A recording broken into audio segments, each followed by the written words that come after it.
ताज्या घडामोडी पाहण्यासाठी सी24 तास या YouTube चॅनलला लाईक करा, शेअर करा, सबस्क्राइब करा आणि बेल आयकॉनवरती क्लिक करायला विसरू नका। ऊर्जा प्रकल्पावरती खंडणीसाठी आणि राजकीय प्रभाव दाखवून दबाव तंत्र वापरण्याची मालिका थांबण्याचं नाव घेण्यास तयार नाही। बीड जिल्ह्यामधील मस्साजोग येथील सौर ऊर्जा प्रकल्पामध्ये अलीकडेच घडलेले सिक्युरिटी गार्डला करण्यात आलेली मारहाण आणि खंडणी प्रकरण, त्यामधनं सरपंच संतोष देशमुख यांची झालेली हत्या, हे प्रकरण ताजं असतानाच पारनेर तालुक्यातील दरोडी इथे अगदी तशीच घटना घडली आहे। राष्ट्रवादी काँग्रेस अजित पवार गटाचे जिल्हा उपाध्यक्ष विकास राघू पवार हा या गुन्ह्यामधील मुख्य आरोपी असून त्याच्यासोबतच्या 7 ते 8 जणांच्या टोळक्यानं थेट पवनचक्की प्रकल्पाच्या कार्यालयामध्ये घुसून दहशत माजवली आहे। दरोड्यामधील सेनवियान पवनचक्की प्रकल्पामधील सिक्युरिटी गार्ड राजेंद्र घुले यास लाथाबुक्क्यांनी केलेली अमानुष मारहाण, कार्यालयामध्ये घुसून केलेली तोडफोड आणि दरमहा 2 लाखांच्या खंडणीची उघड मागणी करण्यात आली आहे। 18 नोव्हेंबर रोजी संध्याकाळी 5:30च्या सुमारास सिक्युरिटी गार्ड राजेंद्र घुले, राहणार कारेगाव, तालुका पारनेर येथील रहिवाशी, दरोडी शिवारामधील कंपनीच्या कार्यालयामध्ये कर्तव्यावरती असताना मुख्य आरोपी विकास पवार हा अचानकपणे कार्यालयामध्ये शिरला आणि घुले यानं दिलेल्या फिर्यादीनुसार पवार यानं गचंडी पकडून खुर्चीवरनं खाली ओढत लाथाबुक्क्यांनी बेदम मारहाण केली। त्याच्या हातामधील कोयता थेट गळ्याच्या जवळ रोखून धमकावलं की तू इथे कसं काम करतोस, तुला सांगूनही तू कंपनी बंद का ठेवली नाहीस, असा जाब पवार याने विचारला। पवार हा मारहाण करत असताना त्याच्या पाठोपाठ 7 ते 8 जणांची टोळी ही दांडके दगडांसह कार्यालयामध्ये धडकली। त्यांनी अक्षरशः धुडगूस घातला, कार्यालयाच्या खिडक्या फोडल्या, संगणक आणि ऑपरेटिंग सिस्टीमची तोडफोड केली आणि नुकसान केलं। सिक्युरिटी गार्ड घुले यांचा मोबाईल घेऊन तो फोडून टाकला। पवार धमकीवरच थांबला नाही तर त्यानं घुले यांच्या खिशामधील 22,000 रुपयांची रोकड ही जबरदस्तीनं काढून घेतली, असा आरोप फिर्यादीमध्ये करण्यात आलाय। काय घटना घडली ती तुमचं काय म्हणणं?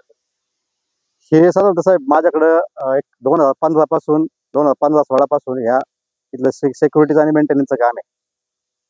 तर आतापर्यंत असं कधीच घडलं नव्हतं, कोणतरी येणं साईटवरती दमबाजी करणं हे नव्हतं। साधारणतः एक जानेवारी महिन्यापासून हा सगळा प्रकार सुरू झालेला आहे। या तालुक्याचे लोकप्रतिनिधी त्यांचा पी अशोक आहे, कंपनीच्या पवईतील ऑफिसला जाणं, ती दमबाजी करणं, त्याचे माझ्याकडे अधिकृत त्याचे मेल पण आहेत कंपनीचे। अशोक आहे ऑफिसला आले होते, दमबाजी केली, प्रोजेक्ट चालून देणार नाही, असं एक वर्षापासून जानेवारी महिन्यापासून चाललं ते। 5 नोव्हेंबरला साधारणतः विकास पवार नावाचा एक राष्ट्रवादीचा जिल्हा उपाध्यक्ष आहे, गुंड प्रवर्तक, याच्यावरती गुन्हे दाखल आहेत विविध पोलीस स्टेशनला।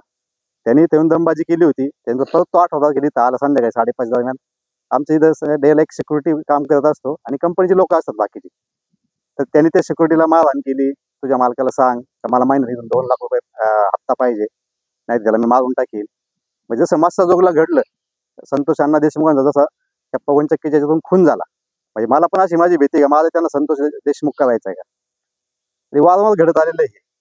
तालुक्याच्या लोकप्रतिनिधींचे पीए, सरकारी पीए अशोक आहे, 27 ऑक्टोबरला पवई ते ऑफिस जातात काय, ते जाऊन दमबाजी करतात काय, आम्ही ऑफिस फोडणार आहे, तोडणार आहे। नंतर 5 तारखेला परत 5 नोव्हेंबरला प्रयोग झाला होता ऑफिस तोडण्याचा, त्यावेळेस फसला। 18 नोव्हेंबरला तोडफोड केली आणि जाताना तालुक्याच्या लोकप्रतिनिधी नावाने सांगत होते, तुम्हाला त्यांनी सांगितलंय पवनचक्की बंद करा, हे करा, तुम्ही का करत नाही।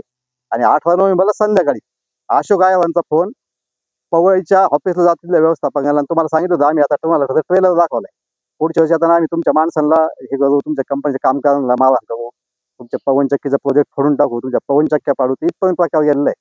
म्हणजे नेमकं तुम्हाला करायचंय काय?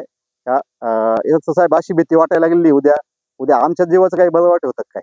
आतापर्यंत असा अनुभव कधीच आला नव्हता। 2016 पासून काम करतो, त्यांच्या तालुक्याचे 2 आमदार बदलले, 3 आमदार बदलले, असं कोणी येऊन डायरेक्ट असं कधीच काही केलेलं नव्हतं। आणि हे वारंवार घडते, जानेवारी महिन्यापासून घडतंय। मी जाऊ द्या, आज बंद होतील, उद्या बंद होतील, परवा दिवशी बंद होतील, त्यांना निरोप पण पाठवले, सगळ्या गोष्टी केल्या, पण त्यात काही बदल झाला नाही। आणि आता तुम्ही पाहिलाय प्रकार, ते ऑफिस कसं फोडलंय, त्या पोराला कोयत्याने कसं कोयता लावला। आणि राष्ट्रवादीचा उपाध्यक्ष तो जो पवार आहे, विकास पवार, त्याच्यावरती विविध पोलीस स्टेशनला विविध कलमांतर्गत गुन्हे दाखल आहे। त्याची जर तुम्ही माहिती घेतली त्याच्यावरती 7-8 गुन्हे दाखल असतील। विनोद गायकवाड, सी24 तास, पारनेर।